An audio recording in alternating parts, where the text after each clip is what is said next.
Charlie Kirk was going to change his stance on Israel. On September 10th, 2025, Charlie Kirk was shot while speaking at a university in Utah. This speech was going to lead off his next phase of public speaking engagements, and it came at a time where there's a lot of divisiveness within our country. This assassination clearly adds to this divisiveness and this divide that we have going on within the United States today. That was an earthquake.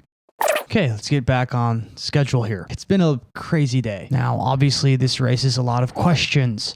Who would do this? Why? It's obviously politically motivated, and I began to seek some answers. I began this journey on X, where I came across this post right here. This post by Harrison Smith says, "I'm not going to name names, but I was told by someone close to Charlie Kirk that Charlie thinks Israel will kill him if he turns against them." Now, this post was made on August 13th, 2025. This was only a month ago. Now, this was a quoted repost of an Ian Carroll video where he's discussing Israel. Now, Charlie Kirk obviously was quite the fan of Israel and had very many pro-Israel stances. He was very critical of Palestinians. He was very critical of Gaza. Now, this raised a lot of criticism from various factions of the right, including myself. Personally, I was not the biggest fan of Charlie Kirk's work. I do feel like he was a good person, and I think what happened to him is absolutely disgusting, and it's horrific, and it makes me furiously angry. Honestly, I don't feel like anyone should be harmed for their beliefs, but I'm going to leave that there. Now, after the assassination of Charlie Kirk, Harrison Smith released this statement where he discusses and further clarifies what he meant by the tweet. I wanted to make a video at least to talk a little bit about my tweet that's gone completely viral from last month. It's now the #1 tweet on anything Benjamin Netanyahu is posting, so thanks, guys. Really glad I'm on his radar now. That's cool. But it's true. I mean, I don't really have too much to add to it, honestly. I'm not going to say who it was that told me because they've asked me not to, kind of for obvious reasons. So if they want to go public, they're more than welcome to. I don't have much to add to it other than basically like a month ago, I watched an interview with Megyn Kelly and Charlie Kirk, and I thought they looked scared, and I commented on that, made a video out of it. And then like a day or so later, I was talking to this person, and the way I remember the conversation going was that we were just talking about sort of Israel and Zionism and Zionist influencers, and Charlie Kirk came up, and I remember the other person saying to me, well, you know, Charlie Kirk says he's afraid to go against Israel because he thinks they might kill him. And I said, that's crazy because I just made that video about how Charlie Kirk seems scared. That's crazy that you're saying that right now. And that's the way the conversation, I remember it going. It may have been the other way around. I may have said they look scared, and they said, well, you know, he says he thinks, you know, Israel will kill him for going against him. But then we talked about other stuff. You know, we moved on. I don't really have any more information other than that. You know, at the time I was thinking, you know, Charlie Kirk seems scared he's going to lose his sponsors, lose, you know, donors, something like that. I wasn't even thinking about losing his life. So that was my reaction. It was like, whoa, you know, I just made a video saying that, but I wasn't even thinking he was scared of dying. I thought he was scared of, you know, losing support, losing his position. So I really don't have anything else to say. I wish I did. Now, in that video, he talks about an interview between Charlie Kirk and Megyn Kelly, where Charlie seems a little bit anxious. Now, I found that interview between Megyn Kelly and Charlie Kirk, and it's very odd. Charlie does seem very nervous. He even looks kind of gray. Now, Charlie's stance on Israel really does begin to change, and it makes you wonder if this is not the motivation behind what happened to Charlie Kirk just yesterday. I urge you to please listen to the entire Megyn Kelly interview with Charlie. It gives you a lot of information. It clarifies a lot of things, and it clears up Charlie's position on these issues. Now, this is a 15-minute interview. I know a lot of you like shorter content, but again, I urge you to watch this entire thing. I have not placed advertisements on this video, so that way you can get the entire message here. I'm going to play the video now. I are both supporters of Israel and have defended Israel since the beginning of this conflict and spoken out about the anti-Semitism that has erupted on these college campuses many times. And something's happening, though, with this whole debate that is really bothering me, and I wonder if you're feeling it too. So I mean, I genuinely believe you'd be hard-pressed to find somebody in the public eye who's been as outspoken a defender of not every move Israel's taken in the war, but of Israel's right to defend itself and of the just backward awfulness that we've been seeing on college campuses and the backlash against American Jews than yours truly. I mean, I have been at the pointy end of the spear on this, and I completely agree with that. And it was all heartfelt, and it remains heartfelt. Yes. However, my contention here is that some in the pro-Israel camp are so knee-jerk about calling you anti-Semitic or getting deeply offended if you say anything that doesn't align with their narrative, that it undermines their own cause. And I have to tell you, I find it very irritating because I do feel like some of us have earned the right to have some credibility on the subject of Israel and don't want to be called those names when we have some mild pushback on some of the overreaches, whether it's, whether they're winning or losing the propaganda war right now. And my contention is they've begun to lose it. And I realize it's propaganda coming at us from Hamas, but their numbers have turned here in America. They've turned, not so much with Republicans, a little bit with Republicans, but completely with the Democrat Party and with independents. They have shifted mightily from at least double digits highs to single digit lows now with when it comes to approval. And also with respect to, you and I speculated about this at the Turning Point event, whether the possibility of Jeffrey Epstein possibly being a Mossad agent or asset or affiliated with, that's been turned around on me too, to you must be anti-Semitic. What the hell? That's such bullshit. The same people who say you can criticize Israel, that's fine, we won't call you anti-Semitic if you criticize Israel, now turn around immediately and say you're anti-Semitic for even raising that. I completely reject that. And I raise this as a pushback against my friends on that particular strain of the aisle to watch it, because you don't want to alienate people who are openly your friends by going nuts in your crackdowns on mild pushback on anything related to Israel. Now you take it. I'm so glad you brought this up, and I would second that. Megyn, I think I have a bulletproof resume showing my defense of Israel, both on campus, on social media, to great, let's just say mockery and scorn at times, because I believe it. Right? I believe in the scriptural land rights given to Israel. I believe in fulfillment of prophecy. And again, I'm not a theologian, but I'm a Christian. My life was changed in Israel. The spiritual energy is so amazing there. I want them to win. I've said that repeatedly. Same. And however, Megyn, you're hitting on something very potent and important. Now, let me first say, I don't want to judge an entire group, because there's been many people in the pro-Israel world that have been very sweet, very kind, very nuanced, very Charlie, you're with us, you don't have to agree all the time. However, and I will say this, the behavior by a lot, both privately and publicly, are pushing people like you and me away. Not like we're going to be pro-Hamas, not like we're going to, but we're like, honestly, the way you are treating me is so repulsive. I have text messages, Megyn, calling me an anti-Semite. I am learning biblical Hebrew and writing a book on the Shabbat. I honor the Shabbat, literally the Jewish Sabbath. I visit Israel and fight for it. And there's another article out in the Times of Israel today. I could read it on air. I was just reading before I got on. Charlie, what are you doing? Like, why are you, what am I doing? I'm sorry. Like, let's just take a step back here. Like, I'm an American citizen. Yes, I want Israel to win. Yes, I'm a Christian. But like some of the mess, and you've seen how I've been treated, Megan, by some, not all, by some. No, it's very irritating. It's been almost so as if unfair. They were coming after you after a turning point for, among other things, that you had Dave Smith there. Dave Smith is allowed to criticize Israel. You had both sides. The Israeli side was overrepresented. Though. No, you're not allowed to. It's even worse than that. Again, I just want to repeat for the 5th time. I love Israel. I want Israel to win. But my moral character is now being put into question, Megan. Not my decisions. Not like, hey, are you doing this? Is it smart or is it dumb? But no, I am a bad person if I do this. And I could go, you saw it, Megan. It was trending on Twitter, thousands of tweets and text messages.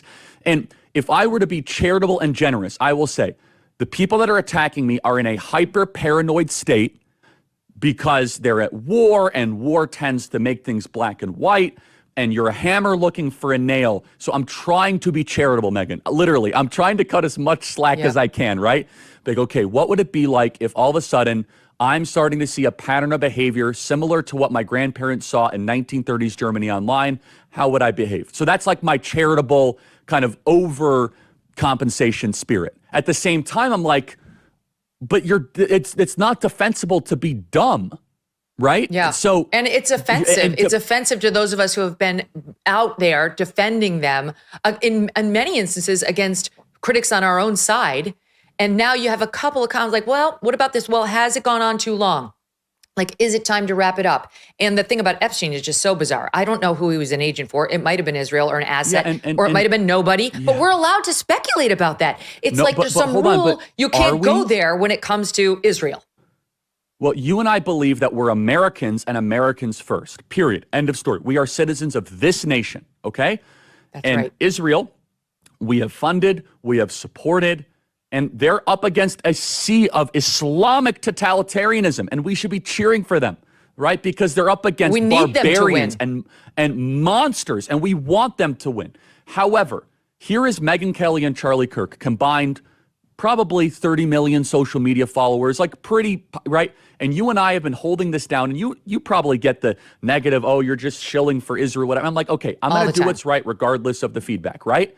But then all of a sudden, like, I host a person that I moderate the debate of, mind you, right? And I give equal time to Josh Hammer, equal time to a pro-Israel advocate, and my moral character is being put into question. And so I think it's a hyper paranoid, like, we're just going to try to, we're going to just stamp out everything type of practice. But it goes to the point where, if, for example, if I have less ability sometimes online to criticize the Israeli government without backlash than actual Israelis do. And that's really, really weird, isn't it, Megan? That's not so right.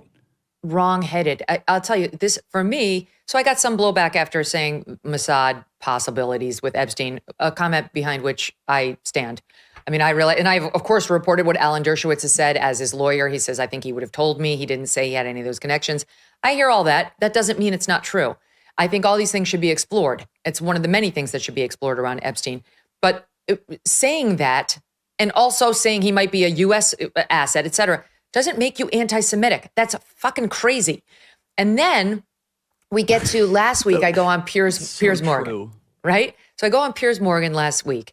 And I don't talk about Israel a lot on this show. I just like covering the day-to-day of a conflict like this is not my thing. It's not what we do here at the Megyn Kelly Show. We haven't done it for Ukraine. We haven't done it for Israel. We haven't done it for a lot of conflicts, but we'll talk about it when big things happen. So Piers talks about it a lot. Piers asked me, it was a very interesting kind of culture study. So he asked me about the photos of the starving children out of Gaza. And I said a couple of things, both of which got a fair amount of pickup. All right, so first, this is what I said about the photos. Listen to SOT 10.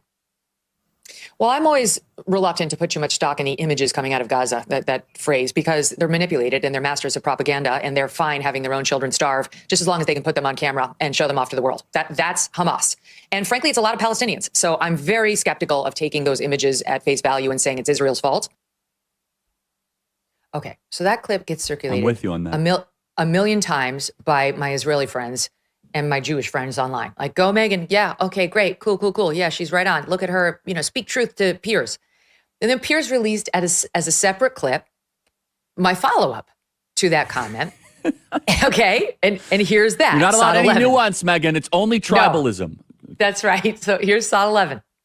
Israel, whether it realizes it or not, has made itself the villain of the world in letting this thing go on so long. They have lost support amongst their dearest friends. And even the entire Democrat Party here in the United States has turned against them, and they're losing Republicans by the day here in America, which is their most important ally. So whether the fight continues to be just or not is almost irrelevant. As Trump said when he was running this time last year, not yet elected, time to wrap it up. And that's how I feel, too. And I've given Israel a long berth. I fully understand, as an American who was attacked on 9/11, my country was that, when you attack the United States and you kill thousands of our citizens, and Israel was in this position on 10/7, it's fine to respond, and it doesn't have to be proportionate. Whoever said it has to be proportionate. But what Israel's doing now is losing its standing with the rest of the world. It's starting to lose, too, even with its closest friends, its moral reputation, its moral high ground. And as Trump said a year ago, time to wrap it up. Cue Well said. the 25 text messages from people I know, like friends who are pro-Israel, like, I'm so sad that you've left us. I'm so sad let's debate it. Many Jewish advocates saying, let me come on your show and we'll debate. There's nothing to debate. I'm on Israel's side. Just stop. Me observing I totally agree. that you're losing the propaganda war and that this has gone on for about 2 years now. And look, I pulled the stats: support for Israel's military action in Gaza by party ID. GOP in June of 2024, 76%. Now 71%, so they lost 5%. Dems in October of 2023, 36%. Now it's at 8%. Independents, October 2023, it was 47%. Now it's 25%. You go under 35, you have almost zero support across the United States, your closest ally. I see what's happening, and it's my job to comment honestly on it. But I am sick of being lectured on, like, you have to see it exactly as we see it and support everything, or you're against us. So this is so important, Megyn. And again, you cannot say everyone in the pro-Israel, and I don't say it, acts that way. But I got Agreed. texts about you, Megyn, saying, why is Megyn like doing the bidding of Hamas? I was like, what are you talking about? Megyn's the best. Like, what? Like, she's amazing. And I said, why are you texting me about Megyn? And I at that point, and so this is what they don't understand. You and I, Megyn, and Tucker is in the same category, and they've tried to go after Tucker. Yeah. Is that the more you attack our moral character, the more we're going to double down in a direction, because 100%. Screw you, I don't do it that way, okay? Right. Like, tell me I'm wrong. Cool. Tell me if I've got my facts wrong. By the way, on the Epstein thing, Naftali Bennett says he wasn't an Epstein agent. We have to be pursuers of truth. They've denied it. Fine. Let's keep digging. Okay, fine. But the thing that I think is being lost is, like, on some part of the population, you can scold them into silence, right? Mm-hmm. But if I have any deviation of a purity test, any deviation whatsoever, such as hosting a focus group, right, Megyn, with a bunch of our students that went viral, having Dave Smith or Tucker at my event, it is all of a sudden, Charlie is he's no longer with us and all that. I said, wait a second, what do you mean? What does with us mean exactly, right? Mm-hmm. I'm an American, okay? Like, I represent this country, and I don't even understand that paradigm. But Megyn, I think you would agree with this. I want to make sure we really zero in on this. Personality types like you, myself, and Tucker, the more that you guys privately and publicly call our character into question, which is not isolated, right? Megyn, it would be one thing if it was one text or two text. It is dozens of texts. Yes. Then we start to say, hold the boat here. And to be fair, some of my really good Jewish friends are like, that's not all of us, it's all, but these are leaders too, though, right? These are stakeholders, right? And so, look, I'm afraid because, again, I want civilization to win. I want the West to win. I don't want the Islamo-fascist barbarians to storm the gates of Jerusalem. I want the holy sites protected. I believe in the Holy Land. I love that Jesus walked on water there and rose from the dead and preached in the Mount of Beatitudes. Like, I feel the connection to Israel.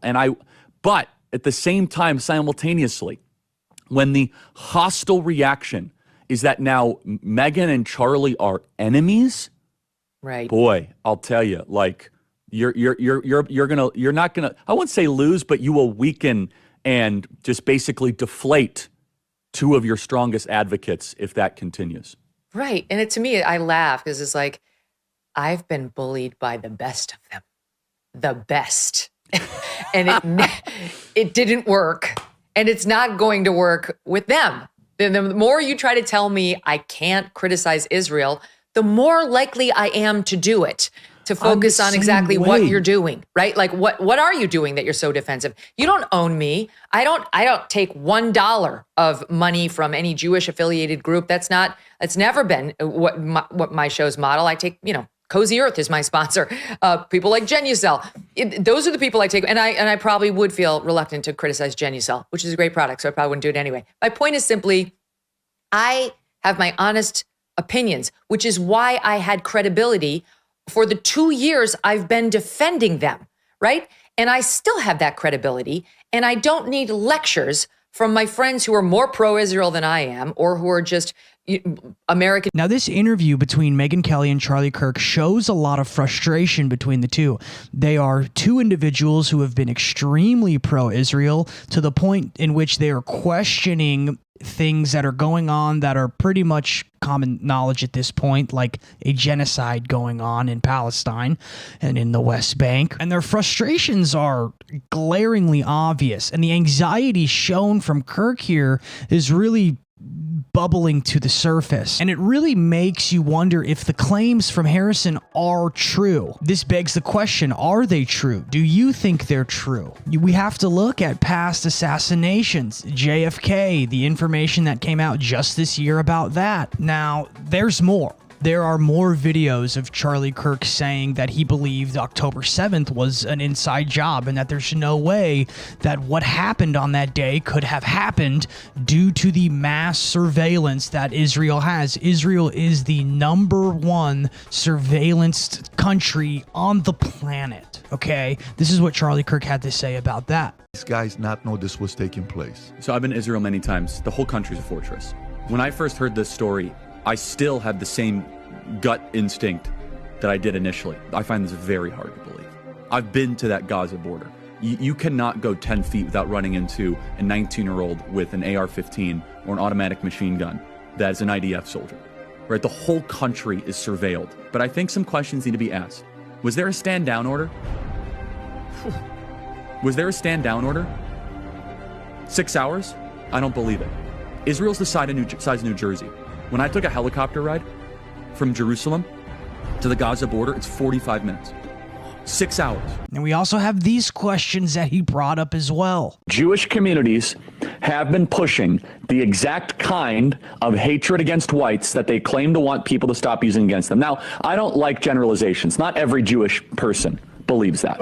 But it is true, the Anti-Defamation League was part and parcel with Black Lives Matter. It is true that some of the largest financiers of left-wing anti-white causes have been Jewish Americans. They went all in on woke, and it wasn't just ADL. It was some of the top Jewish organizations in the country that have done that. In fact, we have seen this with the recent retreat of Jewish donations that are no longer going to be administered to colleges, right? Mark Rowan, Leon Copperman. Can we get that full list? It's very powerful.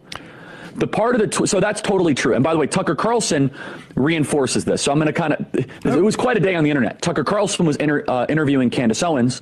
We have Candace Owens coming up next hour. And Tucker Carlson mentions that Jewish Americans have primarily been financing cultural Marxist ideas. We said this, by the way, last week, and people came after us. We were on top of it. We actually said it in a different way. We said, I'm glad that Jewish Americans are reconsidering their financing of cultural Marxism.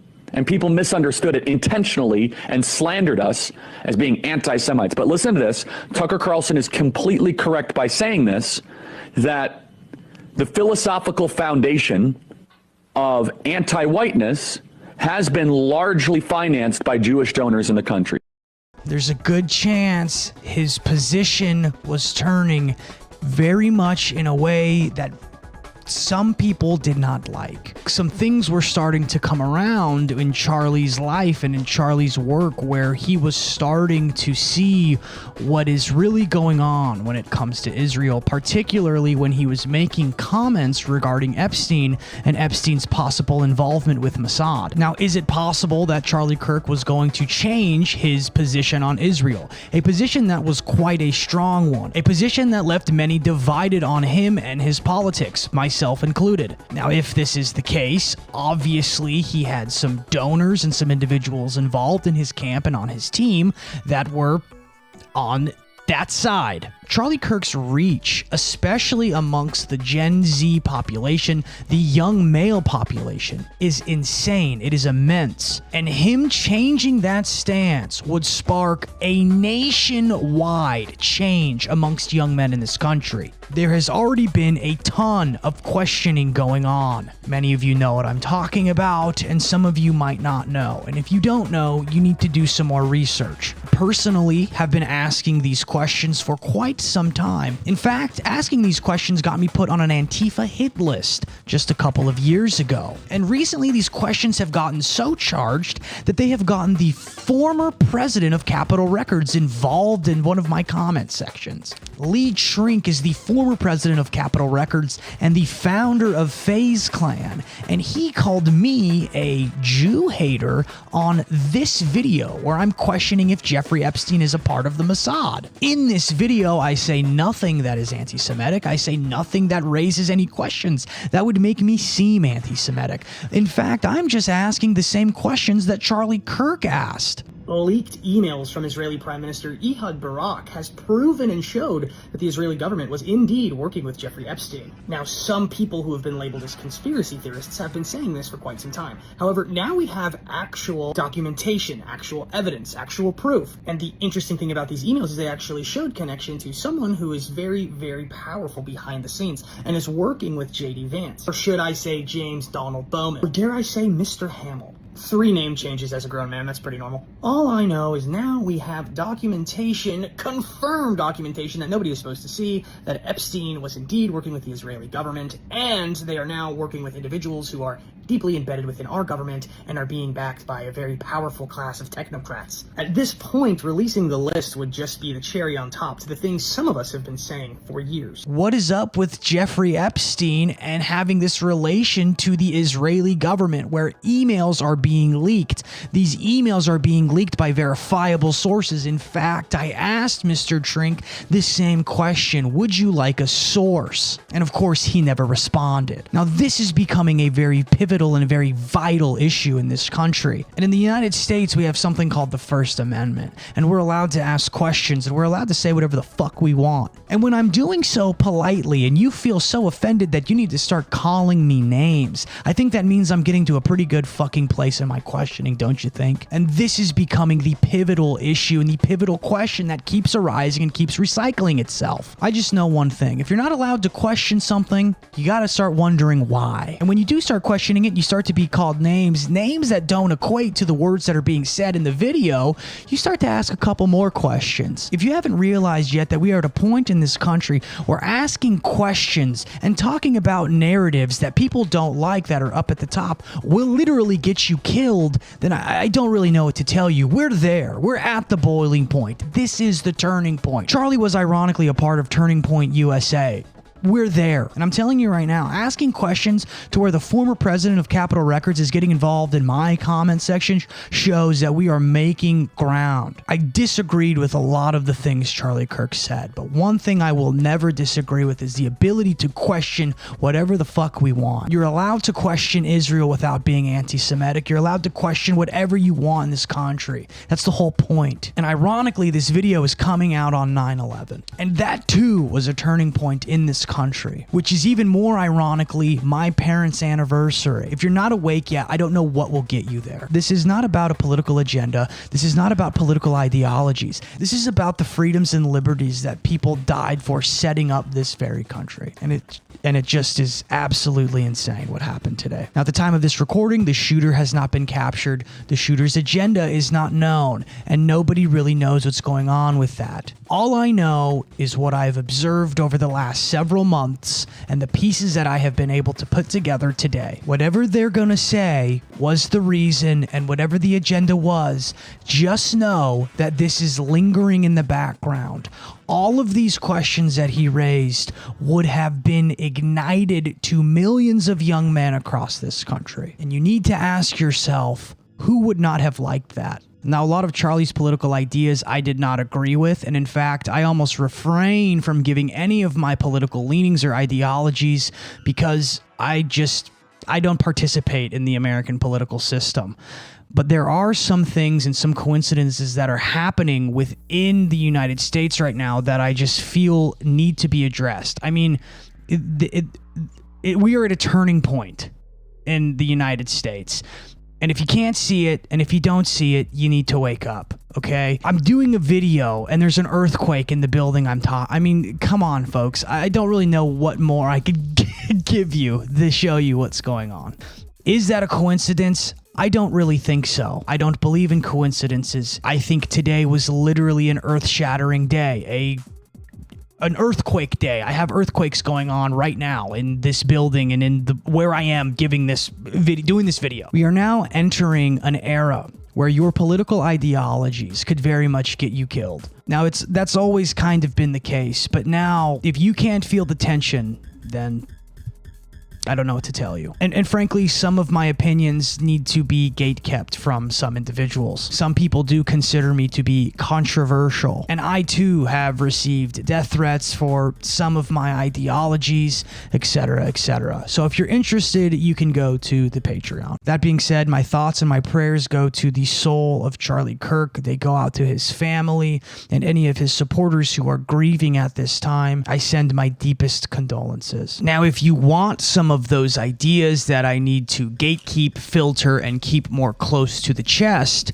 you could go to my Patreon. My Patreon is where I have these videos full length. These are really trailers. My YouTube really acts as a filter to my Patreon. The Patreon has the full length videos. On the Patreon, I'm going to be expressing what I think is going to be happening moving forward and what I think this incident is going to mark within history. God bless all of you. Keep yourself safe. And remember, we are all in this together. God bless.